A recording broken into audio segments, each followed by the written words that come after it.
Un avion chinois survole Taïwan à une altitude record de 30 mètres. Pourquoi le PCC a annulé une réunion sur les armes biologiques? Le moment le plus difficile pour le PCC est-il arrivé? Après Alibaba, Meituan, nouvelle cible du régime chinois. Sanctions économiques chinoises contre l'Australie, du bruit mais peu d'effet. Bonjour, bienvenue à Vision Time News.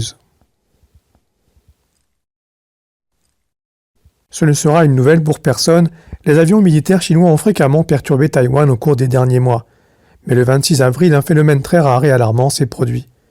Ce matin-là, l'armée de l'air taïwanaise a repéré un avion de la Chine communiste qui volait à basse altitude au sud-ouest de Taïwan.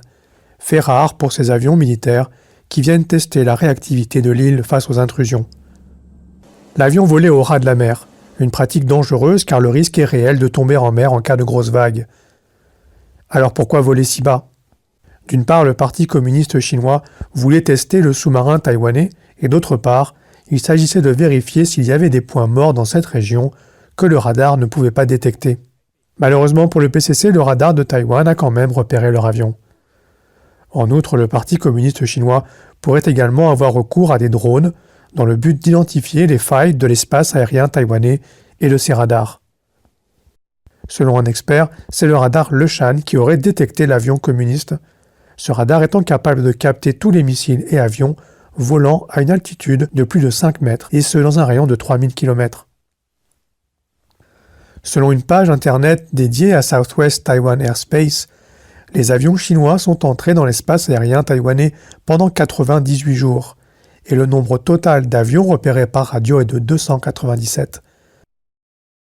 On se souviendra qu'au tournant de l'année des avions militaires chinois avaient pénétré dans l'espace aérien taïwanais à une altitude de 300 mètres.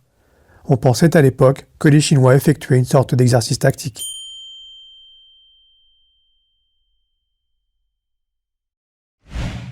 Washington Times a rapporté le 25 avril que selon le rapport annuel du département d'État de ce mois-ci sur le respect de l'accord sur les armes, les responsables du Parti communiste chinois ont annulé une réunion en ligne avec les Américains. Cette réunion visait à discuter des armes biologiques du Parti communiste. La Chine a invoqué des problèmes techniques sans toutefois préciser.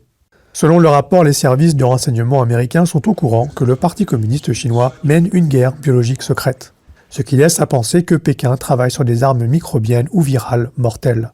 Une source possible de ces nouvelles informations est un médecin militaire communiste qui a fait défection et a rejoint un pays européen l'année dernière. Il a révélé le programme de guerre biologique de Pékin.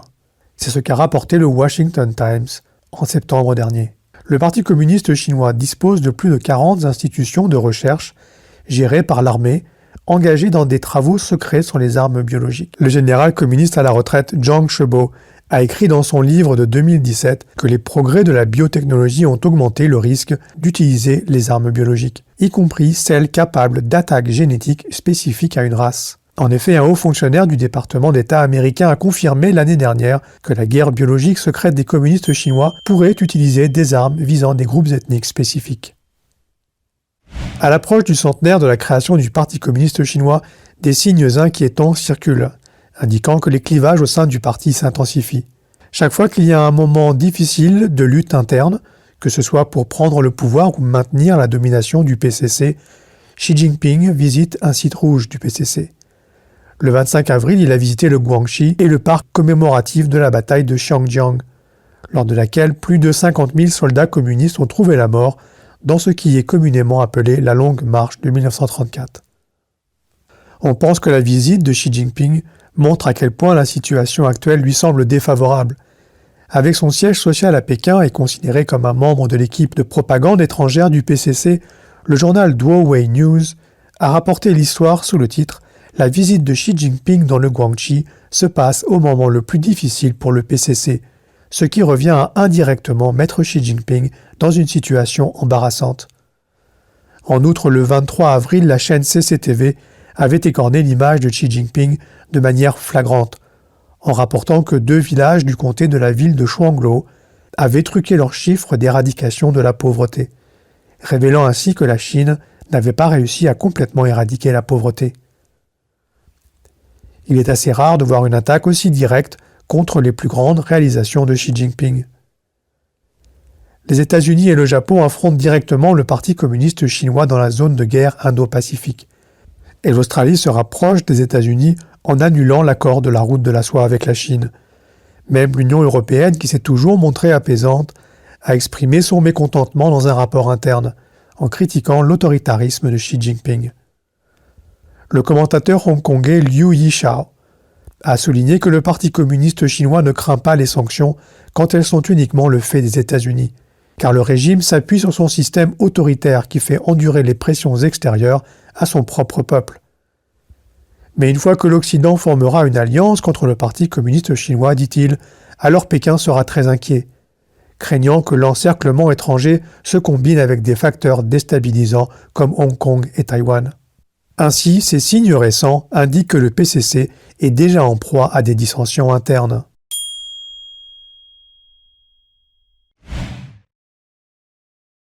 Le 26 avril, l'administration du Parti communiste chinois qui supervise les marchés a publié une note indiquant qu'elle ouvrait un dossier contre Meituan pour pratiques monopolistiques présumées.